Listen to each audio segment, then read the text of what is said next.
What's up, man? It's your big brother K Reno. I want to shout out to my homie Kofi from Kofi's Universe. Y'all make sure to subscribe to his channel and support everything he got going on because he be dropping that knowledge. Yeah! What's your relationship with Biggie? Like, you were supposed to produce the Doing It Well LL Cool J record. That was initially for Biggie, right? Big's working on his second album.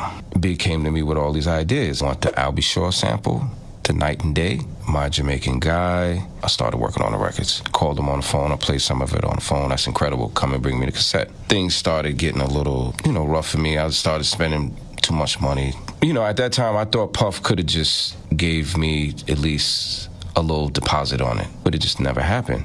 What would have been the down payment for like holding these two tracks? It was like 15 grand. For both? No, each. That was 15 grand a piece. I had a relationship with Chris Lighty. He's working on LL's new album. Come up to the office. A couple of tapes on me, cassette tapes on me. Ding, ding. The big beat came on. I stopped it. He was like, yo, whoa, what is that? I was like, oh, I said, I can't, because that's for Big. He was like, I need that. How much is Puff gonna pay you? Disclose the information to him. He said, I'll double that for each beat. Guess who calls me the day that check hit my account? That I got the check? The Notorious B.I.G.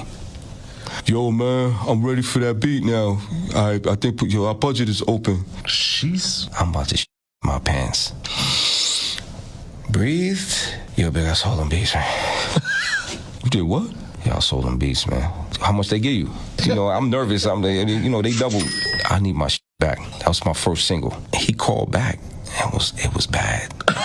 It was really bad. Like, Big never with me ever again after that. One time I was in my Range Rover. I was on Fulton Street, and him and D-Rock was in their whip and seeing me and my wife on the side. And Big and them was looking at me like, man, I got to drop on you right now if I want to. Jeez. I was shook. It's really sad that before his passing, man, that we never gotten a chance to fix that issue, man. He felt betrayed, and I can understand from his standpoint. He didn't know all the circumstances. I really needed the help, and I could not hold off any longer. YouTube, salute.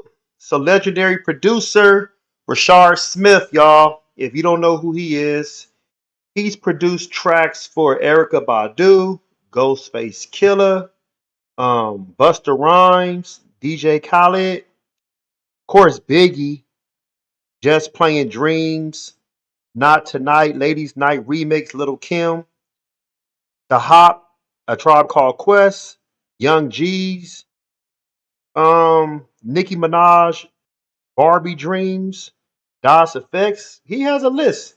Eminem, damn, okay, but he said basically that Doing It beat was supposed to be for LL Cool J was supposed to be for Biggie, but Puffy, no cap, no diddy, didn't open up the budget at that time. So, he went with the next man, and LL Cool J heard it, was like, yeah, let me double that, let me get that. Don't get me wrong, I know a lot of people like the doing it and doing it and doing it well. That track is really for women. I'm not knocking it, but if Biggie would have had that instrumental, oh my God, he would have rocked that. Biggie would have took that to another level. I'm not gonna lie to you, because if you think about it, Hypnotize, yes, everybody knows that song. That's one of Biggie's famous songs or most notable songs, up there with Biggie Give Me One More Chance remix, um, some other stuff. But as far as like that's always being played. People go to clubs, people go to, I don't know, you could probably hear that damn shit in damn Target. I'm just, talking crazy, but damn, so the Doing It beat was supposed to be Biggie's first track on Life After Death. I didn't even know that. But see, my thing is, I'm curious to know what Biggie was gonna be talking about. But whatever he was gonna be talking about, he was gonna rock that. Because one thing I could say, I never heard a weak Biggie song. Like, for real, like if you think about it, there might be some songs like like LL Cool J had got on, like, oh, that was all right. It wasn't the best, but some tracks LL Cool J, man, that was hard as hell. LL Cool J ripped that.